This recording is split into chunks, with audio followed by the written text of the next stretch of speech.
Hello everyone, today we're going to be going through how to make a drum loop in FL Studio. The main window we're going to be using is this channel rack here. It should start already open, but if you don't see it, we can click this third box on the top right, view channel rack, and that opens and closes it. First, we're going to need to find a sample that we can use in our project. You can find lots of drum samples in this packs folder on the left. So open it up, click drums, and I'm going to add a snare to our project. So I'm going to click snare. Now we can see all of these sounds over here. If you click on them, it plays the sound. So I'm going to find one that I like.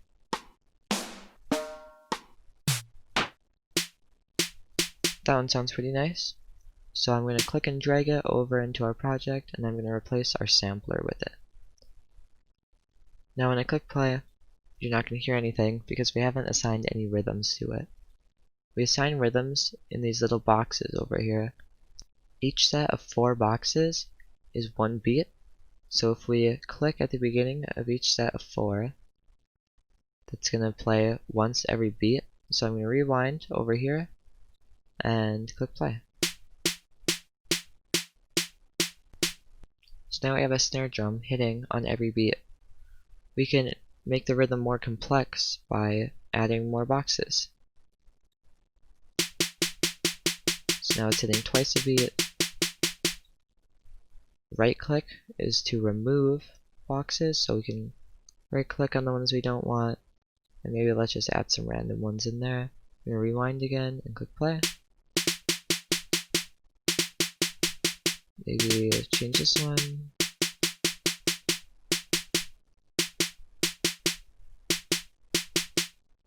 I like how that sounds. Now if you want it a little bit slower, a little bit faster, our tempo is up here next to this record button. We can right click it and set the tempo over here. It's very slow. It's very fast. We can also scroll over the number and mouse wheel. That changes it. Or we can go right click it and click tap and tap the tempo that we want.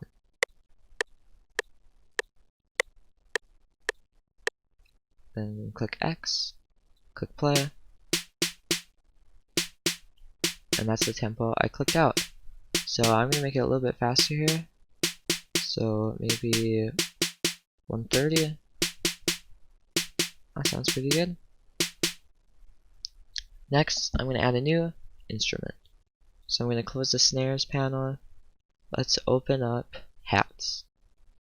I'm going to find a hat that I want to add to my loop. I like how this sounds, so I'm going to drag it in underneath our snare, and we can see it's been added to our channel rack. So I can add rhythms to this. So let's just click out a little random rhythm here. Now I'm going to click play, and let's listen to it.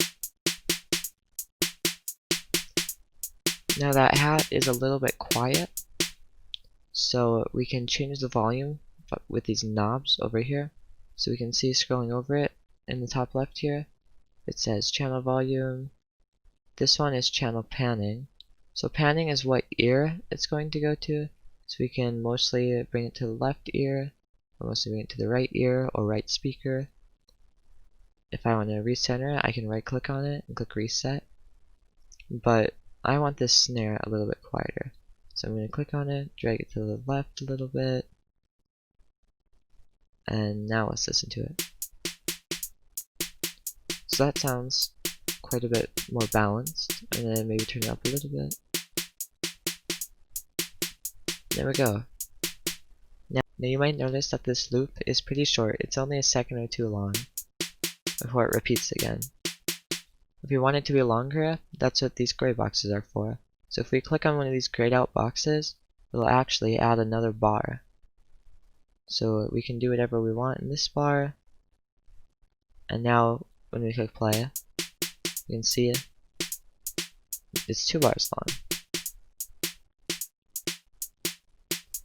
If we want it to be even longer, obviously we can't see that far, so we can actually drag out this window a little bit further and it'll open up more bars. or we can drag at the bottom here and scroll through. However, I think we only need one loop here for my needs, so I'm going to remove the ones in the second bar. You can see it automatically goes back over here. You could also go to this menu in the top right of the channel rack, and we can see that it says pattern length, and if we right click it, we can see how many bars we can set it to. So if we set it to 4 bars, check out this window, it's automatically going to set it to be 4 bars long. You can see that 4 bars long is going to be 64 of these little boxes. So we can drag it down, see 16 would be 1 bar, but most of the time you can just set this to automatic and you'll be fine. So now let's add one more instrument. I'm going to close the hats menu and open up kicks and find a kick that I like.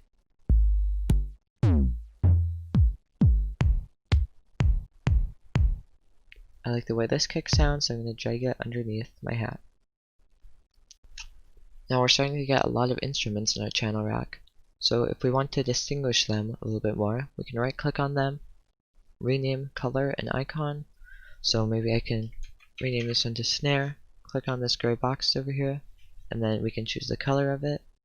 So I can make this one blue, and if I click on this drop down, it's going to open up icons. So if I find an icon I want, this one looks like a snare drum, click on it, click OK. Now you can see it's colored and it has an icon. So now I've added colors and icons to every one of my instruments here, and that might be a little bit easier for me to find the one I need. So I'm going to add some rhythms to my kick drum. Maybe let's just do every beat, maybe a little thing there, click play. Sure, that sounds pretty good. Maybe add more to the snare. And we can just always change this however we want. So maybe I wanted this to go on for 3 bars, and then I wanted something different to happen. So that's where we're going to use our pattern length. I'm going to right click it, set it to 4 bars. I'm going to drag this window out so we can see all of our 4 bars here. So instead of having to manually re-type this in, what we can do is go and click this loop mode button. If we click the loop mode button, you can see it's automatically looping. And to the one we want to change, so if I want to change this kick drum at the end, I can just do that. But now you can see that's erased everything else. So what I'm going to go to, I'm going to right click this loop mode and click advanced looping. So what I'm going to do is remove the ones I've placed. You can see it's just looped again. And I'm going to right click this bar and click burn to pattern. Now you can see that it's not grayed out anymore, which means it's not automatically looping. This is actually just our pattern now, and now we can edit it as we want to. So I'm going to click play. We can follow this cursor here. So that's pretty cool. If I want to change something else in the middle up here, I can click it, and again it's going to keep one measure, which is 4 beats, but anything before it will erase. So I can burn it, and then just change what I want to.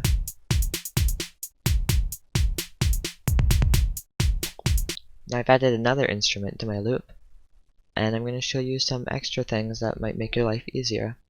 So if we right click this hat, we can click fill each 2, 4, or 8 steps. So if we fill each 2 steps, you can see it's done every other step for me.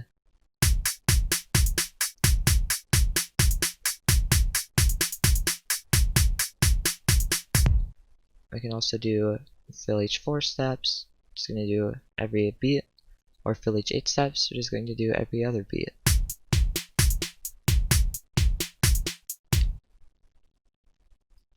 I can also, if I have a short pattern that I want repeated, maybe like this, then I can set this over here. I can scroll up, so if I want to replace the first 5 steps, I can set this to 5, and now if we click play, see it's just repeating these first 5.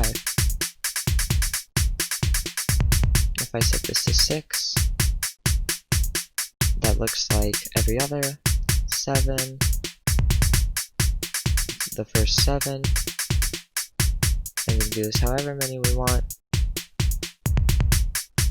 If we do 16, that's going to be every bar, so it's going to be the same as repeating every bar over here. Every step is just going to do what we have already put in ourselves. And obviously beat is going to go to however many beats we have, so I filled up 2 beats. Alright, so now we've got the loop that we want, and we want to add it to our project.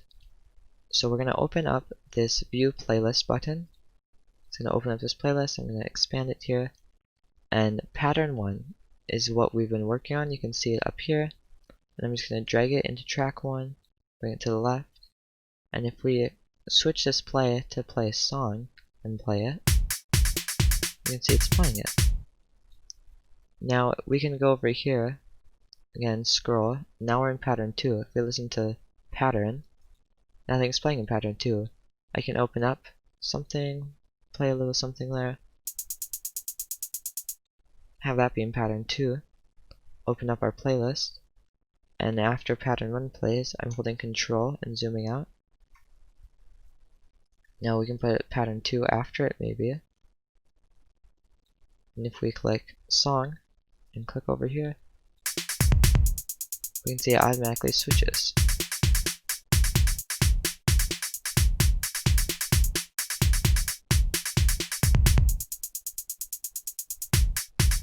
If we want to play them at the same time, we can put them on different tracks. So put it over here. So you can see that this isn't exactly lined up. So we're going to want to turn on a grid, which is this magnet, snap to grid. And I'm going to do every beat. So now you can see these have become much bigger, and we can snap to those. And I'm going to rewind, click play, make sure we're on song. And now they're playing at the same time. And that's all I have for you today. If you learned something new in this video, please give it a like, and subscribe if you want more future tutorials. See ya!